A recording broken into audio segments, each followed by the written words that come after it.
আমি আসলে খুবই দুঃখিত যে আমি একটু দেরিতে জয়েন করেছি, কারণ আমার টানা শুটিং ছিল এবং যেহেতু ঈদ সামনে, চাইলেই তো আর ঈদ পিছানো সম্ভব নয়, কারণ আমার শুটিং শিডিউলগুলো অনেক আগে থেকে দেওয়া ছিল। সো আজকে প্রথমবারের মতো অফিসিয়ালি প্র্যাকটিসে জয়েন করলাম। আমি জানি না কয়টা ম্যাচ খেলতে পারবো, আদৌ খেলতে পারবো কিনা, কারণ আমার একটু শুটিংয়ের ঝামেলা আছে। তবে খুব এনজয় করছি, কারণ আমাদের যাদের সাথে খেলছি, আমি যাদের দলে খেলছি, সবাই আমাদের পূর্ব পরিচিত ভাই বেড়াদর। সো এইরকম একটা মিলন মেলাতে অংশগ্রহণ করতে পারে ভালো লাগতেছে। গতবার তো আমাদের একটা তিক্ত অভিজ্ঞতা আছে, যে কারণে এবারের যারা আয়োজক, বিশেষ করে আমি যদি ইরফান সাজ্জাদের কথা বলি, আমাদের সানের কথা বলি, এত প্রিসাইসলি ওরা আয়োজন করছে এখন পর্যন্ত, এই মুহূর্ত পর্যন্ত চমৎকার। এবং এইভাবে যদি টুর্নামেন্টটা শেষ হয়, এটা বলা যায় যে আগামী বছর আমরা অপেক্ষায় থাকবো যে আবার কবে টুর্নামেন্টটা আসবে। ইন্ডাস্ট্রিতে মানে এই প্রথম যে 10 মা একটি সিঙ্গেল নাটকে একসাথে কাজ করেছে।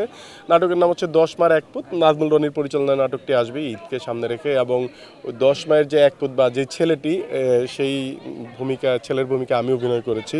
এবং মনিরা মিঠু, রেশমি আহমেদ থেকে ধরে আমাদের শেহলি হাসান থেকে ধরে অনেক মানে প্রমিনেন্ট আর্টিস্ট, গুণী শিল্পীরা মায়ের ভূমিকা অভিনয় করেছে। এবং এই গল্পটি যদিও একটা কমেডি নাটক, কিন্তু চমৎকার একটা মেসেজ আসলে এই গল্পের মধ্যে নিহিত আছে। এই গল্পতে আমরা সোসাইটির একটা বাজে দিক তুলে ধরার চেষ্টা করেছি এবং সেখান থেকে পরিত্রাণের উপায় খুঁজে বের করার চেষ্টা করেছি। বোলিং করেছি ফার্স্টে, টসে হেরে। তো এখন আমাদের ছেলেরা হচ্ছে খেলছে, 18 ওভার খেলবে ওরা, অলরেডি ওরা ফিল্ডে আছে। তো let's hope for the best. আমি আসলে খুবই টেনশন আছে। আমরা যেটা এক্সপেক্ট করছি ওর চাইতে আমি বলবো আলহামদুলিল্লাহ। আমাদের নীল হয়ে জাহান ও 3টা উইকেট নিয়েছে এবং সিনথিয়া ইয়াসমিন তো পুরো একদম স্ট্যাম্প ভেঙে দিয়েছে।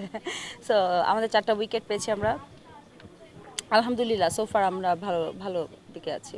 আমাদের 19 রানের টার্গেট আছে মেয়েদের। 19 রানের টার্গেট শুনতে ছোট হলেও 3 ওভারে 19 রান হচ্ছে নিতে হবে।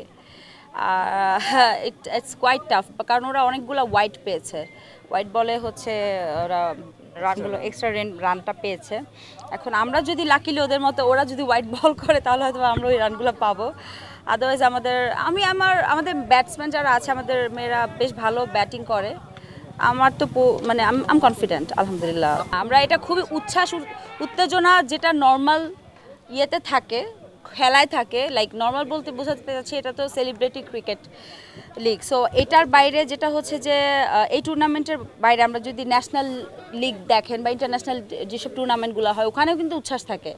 তো ওখানেও অনেক সময় অনাকাঙ্ক্ষিত অনেক ঘটনা ঘটে যায়, কিন্তু আমাদেরটা নিয়ে একটু বেশি কথাবার্তা হয়, কারণ আমাদের পাবলিকলি অনেক মানুষজন একটু বলতে পছন্দ করে, বা হয়তো বা আমাদের কিছু জার্নালিস্ট ভাইরা আছে তারা এগুলো স্প্রেড করতে পছন্দ করে, তিলকে তাল।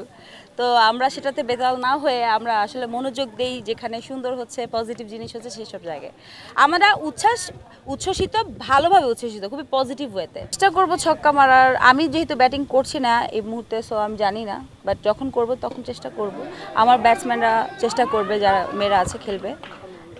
Let's hope for the best. Again দোয়া করবেন আপনারা প্লিজ। প্র্যাকটিস তো অনেক ভালো জমে উঠেছে। It feels so good to see everyone. Actually অনেক ছোটোবেলায় আমাদের এটা খেলা হতো, অ্যান্ড বড় হওয়ার পর আসলে ওই সুযোগটা, ওই অপরচুনিটিটা আমরা কখনো পাইনি, ওই এনভায়রনমেন্টটা পাইনি। সো এরকম যে একটা সুন্দর গেম আমাদের জন্য অর্গানাইজ করা হচ্ছে, এটার জন্য অনেক thanks to CCl. And practice করে আরও ভালো লাগে। এখানে সব চেনা মুখ, অনেকের সাথে অনেকদিন পর দেখা হচ্ছে, কাজ করছি একসাথে। So it feels great. আমাদের তো এখনও প্র্যাকটিস টাইম মাত্র শুরু হলো। আমরা তো একটু পর থেকে আরও ওয়ার্ম আপ করে আরও একজন করে আমরা প্র্যাকটিস করছি। একবারে তো সবাই করতে পারবো না। সো আমি ওই জায়গায় একটু প্র্যাকটিস করে আসছি।